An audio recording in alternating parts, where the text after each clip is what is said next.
નમસ્તે. સ્વાદના શોખીન એવા મહારાજા અને મહારાણીઓ, આજે અમે લાવ્યા છીએ ગુજરાતી ટ્રેડિશનલ અને વેસ્ટર્ન ફ્યુઝનનો ધમાકો, એટલે કે ચીઝ ગાર્લિક ઢોકળા.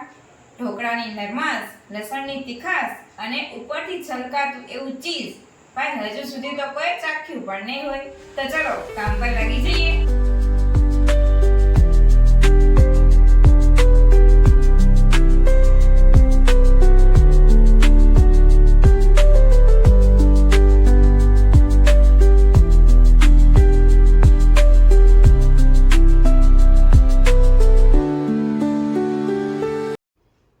સામગ્રીમાં આપણે 1 વાટકી જેટલો ચણાનો લોટ લીધો છે, અડધી વાટકી જેટલી ઝીણી સોજી લીધી છે, અડધી વાટકી જેટલું ખાટું દહીં લીધું છે, બટર લીધું છે જે મેલ્ટેડ છે, સ્વાદ અનુસાર મીઠું, અડધી ચમચી જેટલી હળદર, લસણ લીધું છે આપણે જે ઝીણું સમારેલું છે, લીલા ધાણા લીધા છે, 1 નંગ તીખું મરચું લીધું છે અને આ ઓરેગાનો અને ચીલી ફ્લેક્સ જે મિક્સ છે. ઈનોનું 1 પેકેટ લીધું છે અને 1 ચીઝ ક્યુબ. અહીંયા આપણે 1 બાઉલ લીધો છે, એમાં આપણે ચણાનો લોટ એડ કરીશું.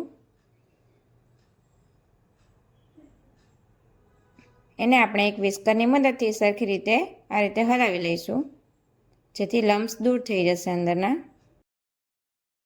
ત્યારબાદ આપણે તેમાં સૂજી એડ કરીશું. હવે આપણે ચણાનો લોટ અને સોજીને સરખી રીતે મિક્સ કરી દઈશું. જો અહીંયા અમે ઝીણી સોજી લીધી છે, એટલે કે રવો.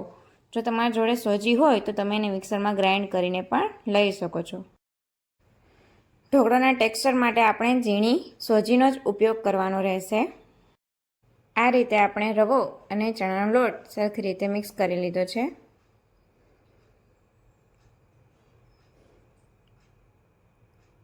હવે આપણે એમાં અડધી વાટકી જેટલું ખાટું દહીં એડ કરીશું. ઢોકળાની ખટાશ માટે આપણે અહીંયા ખાટું દહીં જ યુઝ કરવાનું રહેશે.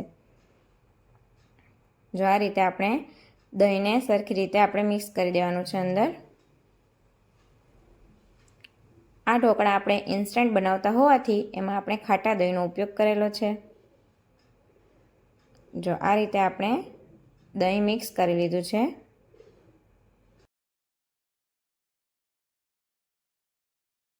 હવે આપણે એમાં જરૂર મુજબ પાણી નાખતા જઈશું અને આપણું મીડિયમ એવું થીક બેટર બનાવી લઈશું. આ રીતે આપણે થોડું થોડું પાણી એડ કરી અને જેવું ઢોકળાનું બેટર હોય છે એ રીતનું આપણે ટેક્સચરવાળું બેટર તૈયાર કરી લઈએ. જો હજુ આપણું બેટર થોડું થીક લાગે છે, હજુ એમાં આપણે થોડું પાણી એડ કરીશું અને આ રીતે આપણે વિસ્કરની મદદથી મિક્સ કરતા જઈશું તો કોઈ પણ લમ્સ નહીં રહે અને બધું જ સરખી રીતે મિક્સ થઈ જશે. જો આ રીતનું આપણે ટેક્સચરવાળું બેટર તૈયાર કરીશું. જો ચમચીમાંથી આ રીતે ડ્રોપ થાય છે. હવે આપણે એમાં સ્વાદ અનુસાર મીઠું નાખીશું, અડધી ચમચી જેટલી હળદર નાખીશું,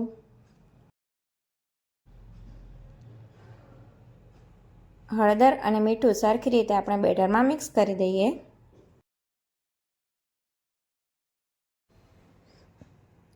હવે આપણે બેટરને થોડીવાર આ રીતે વિસ્કરથી વિસ્ક કરવાનું છે. ત્યારબાદ આપણે એને 10 મિનિટનો રેસ્ટ આપીશું. જો આ રીતે આપણે ઢાંકી અને 10 મિનિટ રહેવા દઈશું. આપણું બેટર રેસ્ટ કરે છે ત્યાં સુધી આપણે એક બાઉલમાં મેલ્ટેડ બટર લેવાનું છે. આપણે અહીંયા ઘીનો ઉપયોગ નહીં કરવાનો, બટરનો જ યુઝ કરીશું આપણે. ત્યારબાદ આપણે એમાં ઝીણું સમારેલું લસણ છે જે એડ કરીશું, લીલા મરચાં એડ કરીશું, એને આપણે પતલા પતલા કટ કરેલા છે. ત્યારબાદ આપણે એમાં લીલા ફ્રેશ ધાણા એડ કરીશું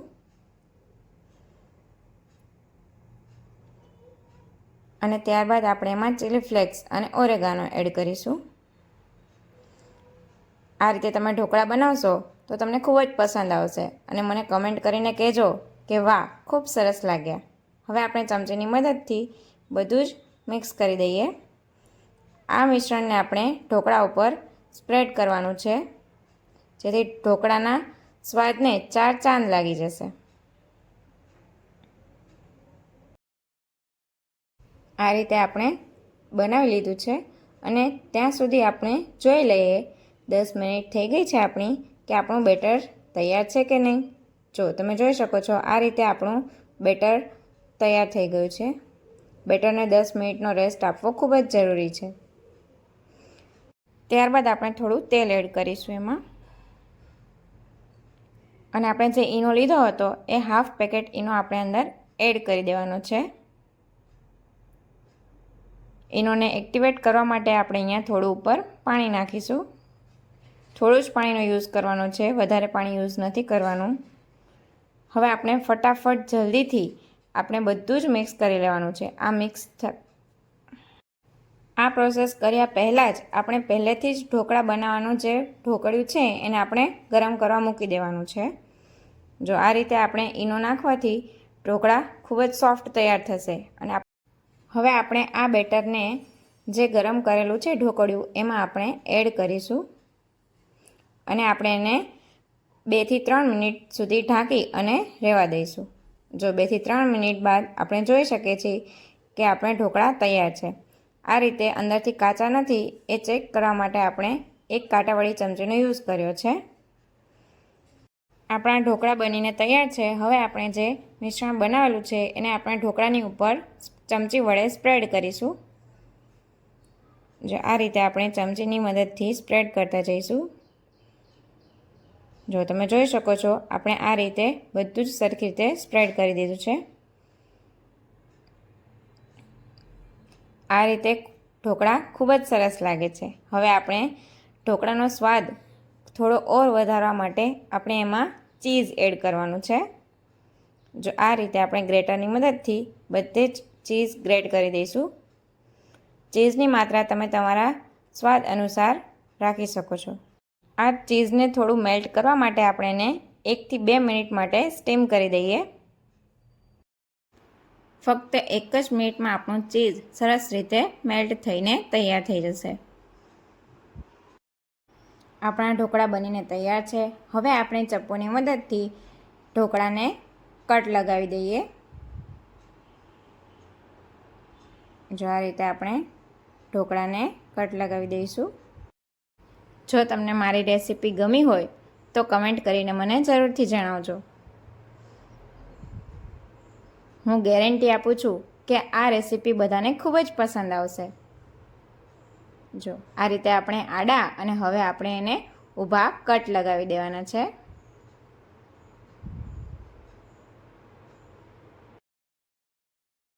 આપણા ઢોકળા બનીને તૈયાર છે.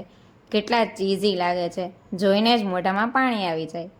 જો આપણા ઢોકળા બનીને તૈયાર છે. ખાવામાં પણ સોફ્ટ અને ખૂબ જ ટેસ્ટી લાગે છે.